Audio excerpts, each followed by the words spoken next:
다시 한번 읽어보겠습니다. 시작. 그때의 바리새인과 서기관들이 예루살렘으로부터 예수께 나와 이르되 당신의 제자들이 어찌하여 장로들의 전통을 범하나이까? 떡 먹을 때에 손을 씻지 아니하나이다. 바리새인과 서기관들이 예수님께 나와서 예수님의 제자들이 장로들의 전통을 범한다고 시비를 건 겁니다. 장로들의 전통 중에 하나가 떡 먹기 전에 손을 씻지 아니했다는 거예요.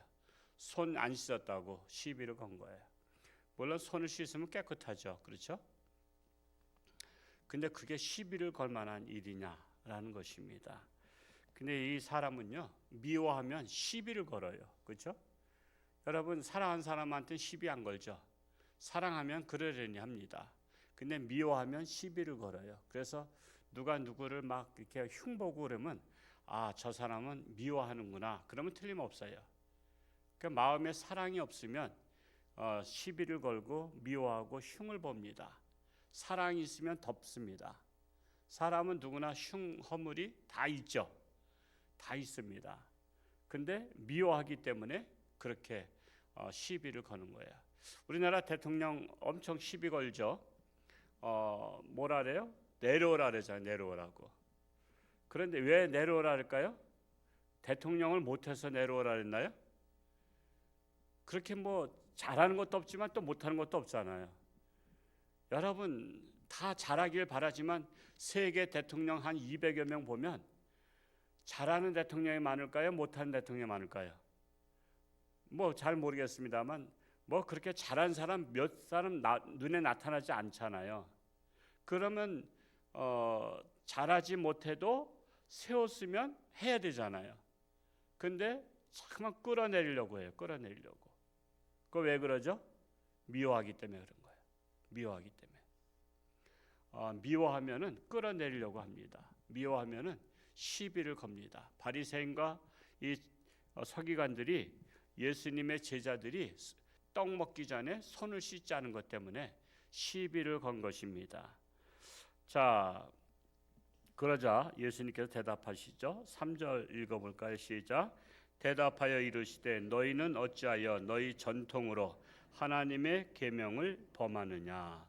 너희는 어찌하여 너희 전통으로 즉 인간의 전통으로 하나님의 계명을 범하느냐? 인간의 전통은 인간과 인간과의 윤리적인 관계입니다. 인간과 인간의 윤리적인 관계를 가지고 여러분 죄를 지었다고 할 수는 없습니다.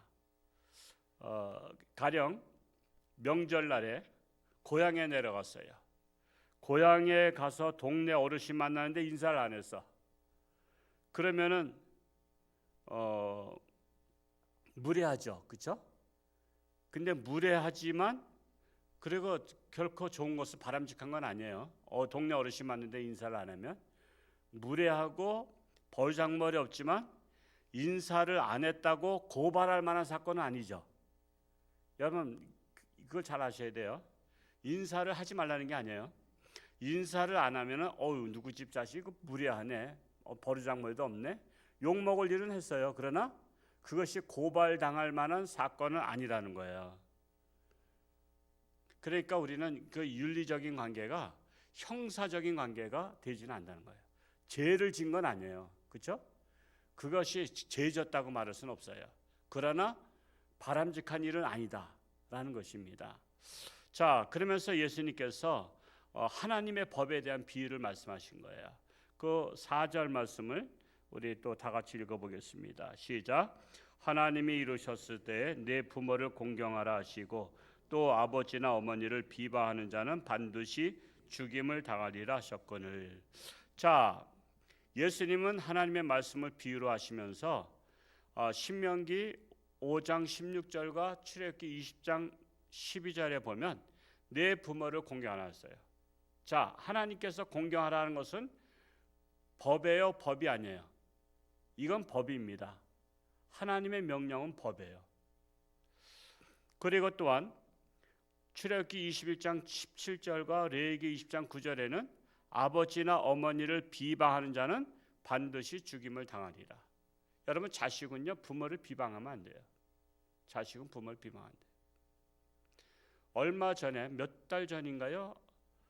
전두환 전 대통령의 손자가 그렇게 막 비방했잖아요. 비방했어요. 그 할아버지 비방하고 부모 비방하고. 그걸 보면서 안타까워요.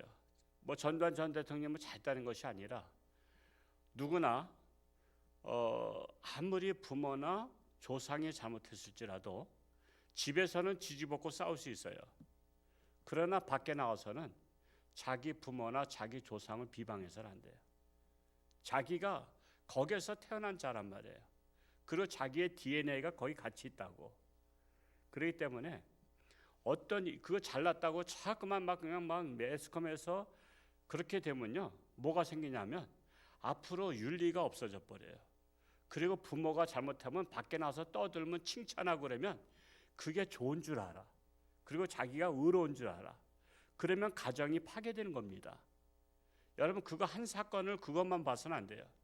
그런 사건으로 말미암아 좌파나 이런 데서 그냥 매스컴에 막 떠들었잖아요. 이렇게 손자도 비방한다.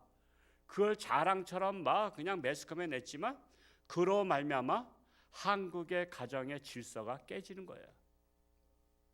여러분, 거기까지 생각도 안 하죠. 거기까지 생각 안 해요.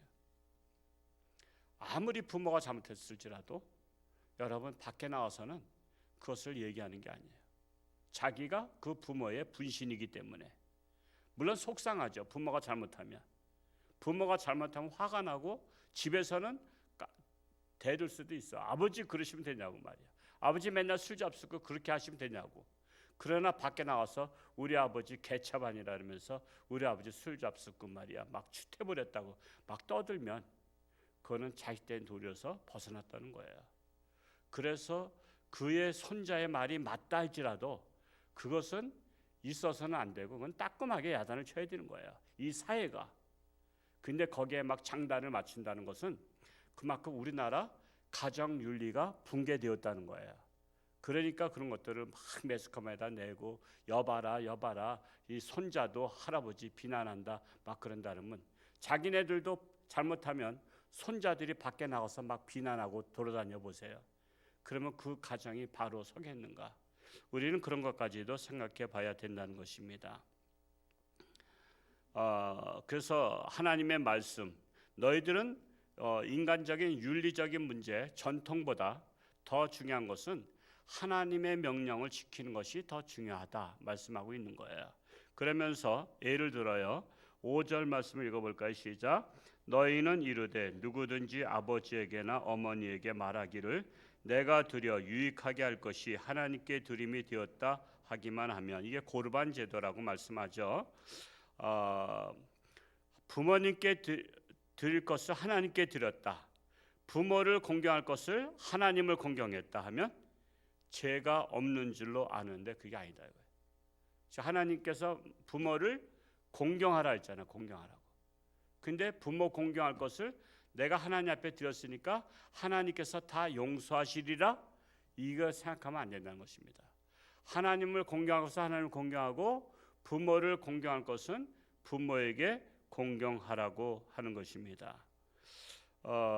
그래서 인간의 전통으로 하나님의 말씀을 폐하는 것이 가장 큰 죄라고 6절에 말씀하고 있는 거예요. 6절 읽어볼까요? 시작. 그 부모를 공경할 것이 없다 하여 너희의 전통으로 하나님의 말씀을 폐하는도다. 인간의 윤리가 하나님의 법보다 앞서지는 못합니다. 그러나 인간의 윤리도 존중해야 되는 것입니다. 그래야 하나님을 믿는 자들이 세상 사람들도 욕먹지 않아요. 가령 부모님의 생신이나 해갑이나 어떤 병원에 입원했어요.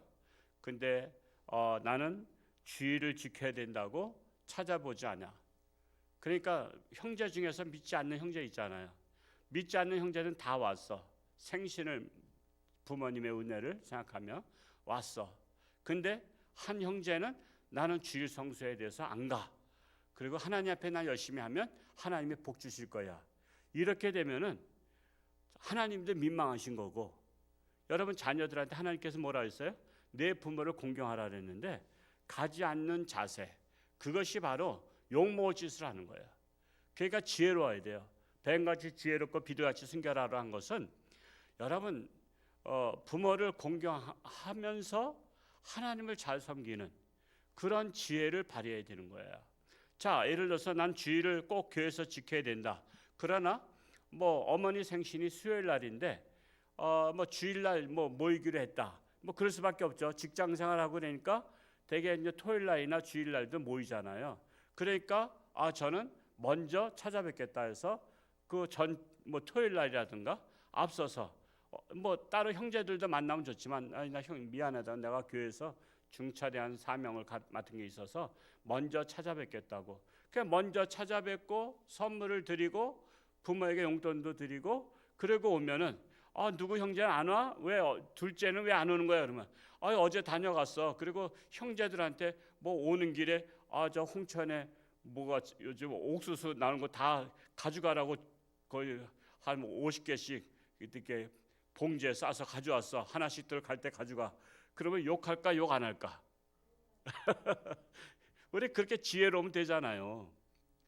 형제들한테 옥수수 비싸지도 않아. 한 20-30개씩 싸가지고 저도 내일 이제 서울에 세미나 갔다가 선교사님 2분 만나기로 했고 또 총회장님이나 또 저 주례하시던 목사님 다 총회 다 거기 계시기 때문에 옥수수를 좀 어떻게 요즘 좀 어떻게 잘 안 물었는지 한번 오늘 정탐을 해보려고 하는데 뭐 그런 걸도 가져가면 뭐 많아서가 아니야. 한 20-30개면 한 집안에서 시컨 잡수잖아. 그러면 한 100개 정도 사면은 한 20개씩만 해도 5가정 줄 수 있단 말이야. 그 뭐 100개를 받자 얼마나 가? 그 농사진 사람들에 비하면 싼 거 아니에요. 요즘 슈퍼에 가서 선물 살려면 최하 5만 원에서 10만 원 줘야 되잖아.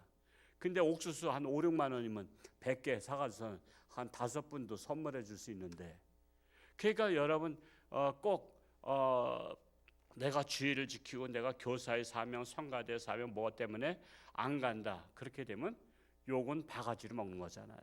그러면 형제들이 어떻게 해요? 예수 믿으면 저렇게 될까 봐 예수 안 믿는다고 결심을 하게 돼. 그러니까 우리가 예수를 믿어도 할도리는 하면서 지혜롭게 예수님을 잘 믿으라 이거예요. 그래야 하나님께서도 흐뭇해 하신다 이거예요. 그러니까 우리가 정말 우리 홍천유한교회는 모두가 지혜로운 성도가 될 수 있기를 축복합니다.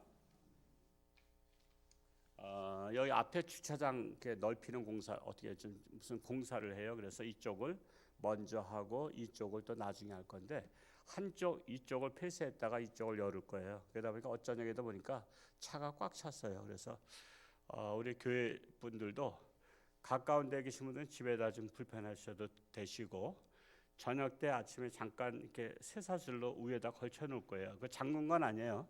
이렇게 걸쳐 놓은 것이니까 들고 들어나가시면 돼요. 일부 차량들이 아파트에 꽉 차니까 자꾸만 교회에다가 트럭이고 뭐고 다 갖다 대니까 새벽에 오시면 될 자리가 없어요. 그러니까 요 공사 며칠 하고 이쪽에 아물면 다시 이쪽을 폐쇄해서 이쪽을 열어놓을 것이니까 차를 이렇게 대고 가실 분은 일단은 이쪽에다 대시고 이쪽이 다 끝나면 또 이쪽에다 대시고 이렇게 지혜롭게 하시면 좋겠습니다. 그리고 행복한 신문이 지금 남은 것을 꼬지암에 있으니까 전도의 사명이 있으신 분들은 오늘 한 10장에서 20장씩 가지고 가셔서 또 나눠줄 수 있기 바랍니다. 기도하겠습니다. 할렐루야. 고맙고 감사하신 아버지 하나님, 오늘도 새날 주시니 감사합니다.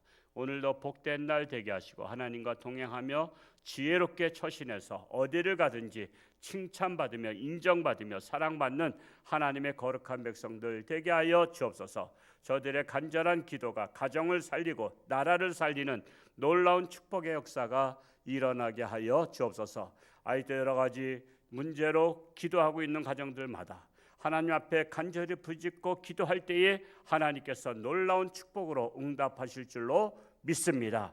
감사드리며 예수님의 이름으로 축복하며 기도하옵나이다. 아멘.